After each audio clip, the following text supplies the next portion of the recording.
Okay, let's take a look at another stress strain question. This is another little tricky one that comes out of the fourth class, but things like this still pop up at the third class level. So this question asks, calculate the safety factor for a steel hanger having an ultimate strength of 70 kilonewtons per centimetre squared and a supporting load of 87.5 kilonewtons. The hanger has a cross-sectional area of 5 centimetres squared. Okay, well, the key to unlocking this question, because the kilonewtons per centimetre squared for that 70 is what throws off most people. But the identity that we're sort of implying here is that 1 Newton per metre squared is equal to 1 Pascal. And that really, once we are okay with that identity, we can apply that to this question and hopefully get to the right answer.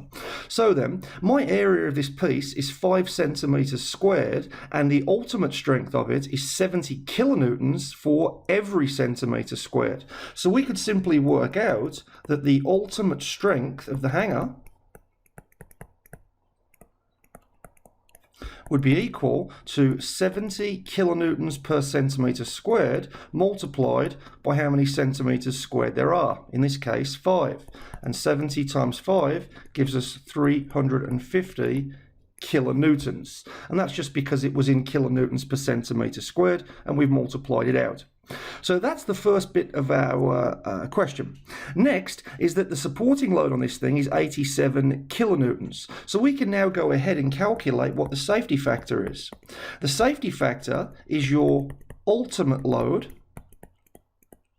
over your allowable or your working load. Now, don't get mixed up that it's just talking about stresses, loads, and strengths. As long as we have the same number on top and the same number on the bottom, i.e. load in newtons, or stress in pascals, or strength in pascals, we'll get the ratio and it will divide out. So in this example, the ultimate load is what we just worked out, i.e. ultimate strength, and that was 350 kilonewtons. And we can now divide that by the actual supporting load, which is the working load or the allowable load, and that's 87.5 kilonewtons. If we divide the 87.5 into 350, we end up with a safety factor of 4. Nice little question, this one. Quite simple once you see it solved. When you first look at it, it looks a lot trickier than it actually is. So hopefully this one helps you out, and if you get this one on the exam, you now know how to solve it.